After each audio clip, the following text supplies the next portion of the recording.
توی این ویدیو قراره که بیام و یه راهنمای کامل راجع به خرید گل و گیاهای آپارتمانی بهتون بدم که زمانی که میرین گل خونه یا گل فروشی میخواین یه دونه گل خفن بخرین، بهترین گل رو انتخاب کنین. این ویدیو رو لایک کن، برای دوستاتون بفرستین، بیاین تا بهتون کامل دقیق توضیح بدم که چه گیاهی رو بخرین چه گیاهی رو نخرین.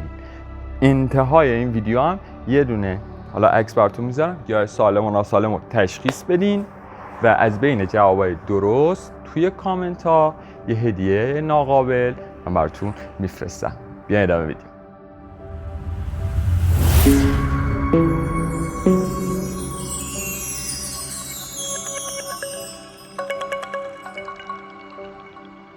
سلام خدمت همه دوستان عزیز گلجو، امیدوارم هر جا هستین عالی درجه یک، جیباتون پر از پول و دلاتون شاد و خندون باشه. اولین چیزی که توی گلخونه میریم و گیاه رو میخواین که خریداری کنین، اولین چیزی که میبینین چیه؟ اون شکل ظاهری گیاهه. شکل ظاهری گیاهتون اگر پر، سرحال، شاداب باشه، برگا لکی چیزی نداشته باشه، ساقه گیاهتون رو حتما دقت کنید که در واقع خمیدگی یا حالت شلی نداشته باشه. خود برگا و بدنه گیاه رو دست بزنین که هیچ مشکلی نداشته باشه، شل نباشه. اگر اونجوری باشه آفت داره. در واقع گیاه مثلا بالاش پر نباشه، پایینش ریخته باشه. شکل ظاهری تمامی اون مشکلات گیاه رو در واقع نشون میده.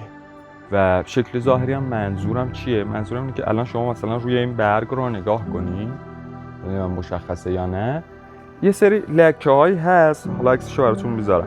این لکه ها نشون دهنده قارچ‌کش یا سم و آبی که حالا به این گیاه ها دادن هستش، یعنی اینا نشونه مریضی یا آفت نیست. حالا زردی مثلا چیزایی که نشونه آفت هم هست عکسشو براتون میذارم. به این نکته باید حتما دقت کنید. گیاه هم سالم باشه، کف گلدون رو چک کنی، کف گلدون مشخصه. حالا اگر ریشه زده باشه بیرون گیاه خفن‌تریه، موقع تعویض گلدونشه. و از گیاهایی هم در واقع استفاده کنید رو بخرید که متناسب با فضای خونتون باشه.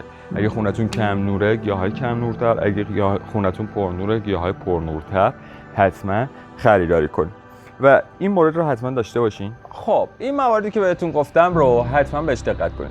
یه نکته هم هست راجع به گیاهای گلدار. اگر قراره که گیاه گلدار بگیرین، گیاهایی بگیرین که هنوز قنچه‌شون کامل باز نشده، که وقتی میبرین تو خونه بعد تو خونتون قنچه‌اش باز بشه و خوشگل‌تر بشه.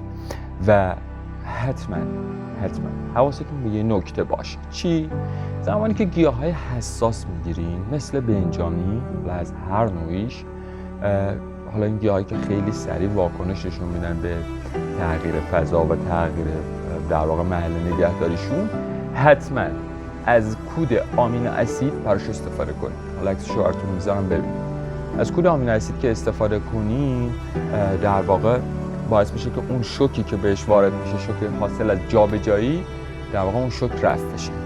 یا اگر که جابجاش کردین و دیدین رشد نمیکنه، حتما بازم از آمین اسید استفاده کنید، چون دوباره یه شوک بهش وارد میکنه و باعث میشه که گیاهتون شاداب باشه و برگرده به همون حالت رشدی.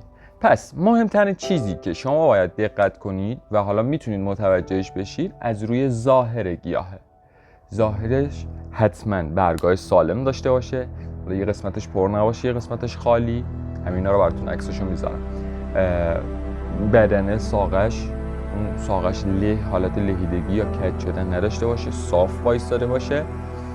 و چیزهایی که شما میتونید متوجه بشین همیناست از روی ظاهره، که حالا اگر مثلا بعدن هم بخواد در واقع اینجوری سالم ببره خونه، بعدن مشکلی براش پیش بیاد، به خاطر اون شوکه که اونم گفتم با آمین اسید حل میشه. اما بریم تو نظرسنجی شرکت کنیم. 2 عکس براتون میذارم، شماره 1 و شماره 2. خودتون بگین ببینم متوجه میشین کدومو باید بگیریم کدومو نباید بگیریم. خیلی مخلصیم.